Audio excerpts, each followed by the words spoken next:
ಇವತ್ತಿನ ಪ್ರಾಡಕ್ಟ್ ಅಂತೂ ತುಂಬಾನೇ ಖುಷಿ ಆಯ್ತು ನನಗೆ. ಏನಕ್ಕೆ ಅಂದ್ರೆ ನೆನ್ನೆ ಒಂದು ಪ್ರಾಡಕ್ಟ್ ನ ಅನ್ಬಾಕ್ಸಿಂಗ್ ಮಾಡಿದ್ದೆ, ಅರ್ಶನ ಕುಂಕುಮದ ಬಟ್ಲು. ಸೊ ಹಂಗಾಗಿ ಇವತ್ತು ಇದನ್ನ ಅನ್ಬಾಕ್ಸಿಂಗ್ ಮಾಡುವಾಗ ಅಷ್ಟು ಖುಷಿ ಆಯ್ತು, ಯಾಕಂದ್ರೆ ಇದು ಕೂಡ ಅಷ್ಟೇ ಚೆನ್ನಾಗಿರುತ್ತೆ ಅನ್ನೋ ಒಂದು ತುಂಬಾ ಪಕ್ಕಾ ನಂಬಿಕೆ ಇತ್ತು ನನಗೆ. ಸೊ ಅದೇ ರೀತಿ ಮೀಶೋನವರು ಸುಳ್ಳು ಮಾಡ್ಲಿಲ್ಲ, ತುಂಬಾನೇ ಚೆನ್ನಾಗಿ ಕಳಿಸ್ಕೊಟ್ಟಿದ್ದಾರೆ. ಪ್ಯಾಕಿಂಗ್ ಕೂಡ ತುಂಬಾ ಚೆನ್ನಾಗಿದೆ. ಬೆಳ್ಳಿ ಕಲಶ ಎಲ್ಲ ತಗೊಳ್ತೀವಿ ಅಂದ್ರೆ ಈಗಿನ ರೇಟ್ ಅಲ್ಲಂತೂ ಖಂಡಿತ ತಗೊಳಕ್ಕಾಗಲ್ಲ. ನಾನು ಕೂಡ ವೇಟ್ ಮಾಡ್ತಾನೆ ಇದ್ದೆ ಬೆಳ್ಳಿ ಕಲಶ ತಗೋಬೇಕು ಅಂತ. ಇವತ್ತಿನವರೆಗೂ ತಗೊಳ್ಲಿಕ್ಕೆ ಆಗ್ಲೇ ಇಲ್ಲ. ಅದಕ್ಕೋಸ್ಕರ ಈ ಸಾರಿ ಮೀಶೋ ಇಂದ ತರಿಸಿದೀನಿ. ಈಗ ನಿಮ್ ವರಮಹಾಲಕ್ಷ್ಮಿಗಂತೂ ಈ ಕಲಶ ತುಂಬಾನೇ ಯೂಸ್ ಆಗುತ್ತೆ. ಹಾಗೆ ಕೂಡ ನೀವು ದೇವ್ರ ಮನೇಲಿ ದಿನ ಇಟ್ರು ನಿಮ್ಮ ಒಂದು ಮನೆಗೆ ಸಮೃದ್ಧಿ ಮತ್ತೆ ಪಾಸಿಟಿವಿಟಿ ಯಾವಾಗ್ಲೂ ಇರುತ್ತೆ. ನೋಡ್ತಾ ಇದೀರಲ್ಲ, ಇದು ಅಷ್ಟಲಕ್ಷ್ಮಿ ಕಲಶ, ಹಿತ್ತಾಳೆ ಕಲಶ, ಮೇಲೆ ಸಿಲ್ವರ್ ಕೋಟಿಂಗ್ ಇದೆ. ಇದು ಜರ್ಮನ್ ಸಿಲ್ವರ್ ಅಲ್ಲ, ಹಿತ್ತಾಳೆ ಕಲಶ ಬಂದು ಮೇಲೆ ಸಿಲ್ವರ್ ಕೋಟಿಂಗ್. ನೋಡ್ತಾ ಇದ್ರಲ್ಲ, ಅಷ್ಟಲಕ್ಷ್ಮಿ ದೇವರುಗಳದ್ದು ತುಂಬಾನೇ ಚೆನ್ನಾಗಿದೆ, ನಂಗೆ ತುಂಬಾನೇ ಇಷ್ಟ ಆಯ್ತು. ಸೊ ಇದು ಆಲ್ರೆಡಿ ಔಟ್ ಆಫ್ ಸ್ಟಾಕ್ ಆಗಿ ಹೋಗಿದೆ, ಸುಳ್ಳು ಹೇಳ್ತಾ ಇಲ್ಲ. ಬೇಕಿದ್ರೆ ಮೇಲೆ ಕೊಟ್ಟಿರ್ತೀನಿ ನೋಡಿ. ಇದೇ ರಿಲೇಟೆಡ್ ನಾನು ಪೂರ್ತಿ ಈ ಮೇಲ್ಗಡೆ ಕಂಠದ ಹತ್ರ ಏನಿದೆ ಅಲ್ಲೂ ಕೂಡ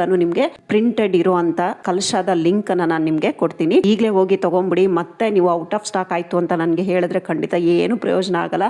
ಬೇಗ ಹೋಗಿ ತಗೊಂಡ್ಬಿಡಿ, ಔಟ್ ಆಫ್ ಸ್ಟಾಕ್ ಆಗ್ಬಿಡುತ್ತೆ. ಮತ್ತೆ ನಮ್ಗೆ ಹಬ್ಬನೂ ಬಂದ್ಬಿಡುತ್ತೆ. ಇವಾಗ್ಲಿಂದಾನೇ ಎಲ್ಲ ತಯಾರಿ ಮಾಡ್ಕೊಂಡ್ರೆ ನಮ್ಗೆ ಹಬ್ಬ ಕೂಡ ಚೆನ್ನಾಗಾಗುತ್ತೆ. ಯಾಕಂದ್ರೆ ವರಮಹಾಲಕ್ಷ್ಮಿ ಹಬ್ಬ ಅಂತೂ ಪ್ರತಿಯೊಬ್ರು ಬಹಳ ಖುಷಿಯಾಗಿ ನಮ್ಮ ಹೆಣ್ಮಕ್ಳು ಆಚರಿಸುವಂತ ಹಬ್ಬ. ಸೊ ಬೇಗ ಹೋಗಿ ಬೈ ಮಾಡ್ಕೊಂಬಿಡಿ.